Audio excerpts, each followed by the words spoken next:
Hello, welcome back to RT. Now, France has suffered more from terrorism than its neighbours in recent years, a trend the country is struggling to contain. As for why it's more of a target, some do point out that France is the EU's biggest exporter of jihadists fighting in Iraq and Syria. Among the 5,000 Europeans who have travelled abroad to join Islamic State, 900 are thought to be French citizens, and that is raising significant fears over what they are capable of once they return home.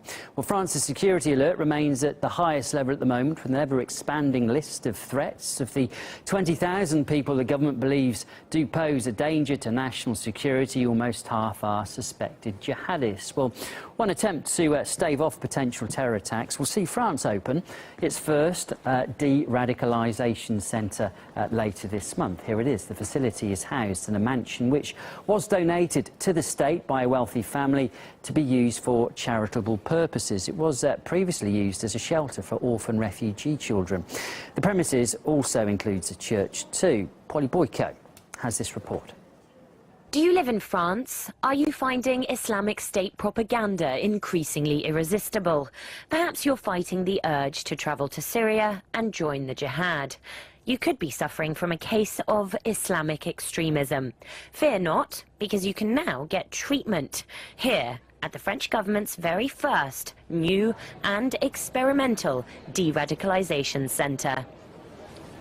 It may look like a chic country hotel, but this is rehab for extremists. There are 30 places for people who haven't been convicted of terrorism offences but have volunteered for de-radicalisation or been referred by family members who are concerned with their extreme views. Once inside, psychologists here will provide therapy and counsellors will teach students about citizenship.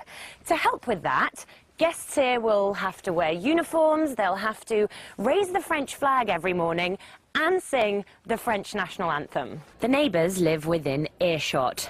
They're horrified about the jihad rehab that's sprouted in their backyard. After all the attacks that have happened in recent months, we know how dangerous these people can be, and we think this center should be located somewhere much less populated. There is a school just 800 meters away.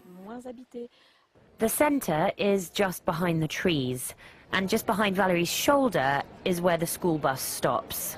Our young children take the bus from here every morning and return here every evening, and then they walk home. We are very scared about this. Our mayor refuses to meet with us to explain what is happening. We try to organize a district meeting, but he refuses to talk to us. The same local mayor refused a meeting with us too, but others in this picturesque town are happy to chat. I don't think it's an intelligent move to put a de-radicalisation center next to a nuclear power station. It's terrifying, and I'm against it.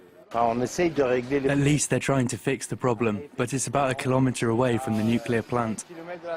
It's true, there is a nuclear power plant just 2 kilometres away. It employs well over 1,000 people, and many here see it as a potential target. After a summer marred by gruesome attacks, public concern about terrorism is at an all-time high.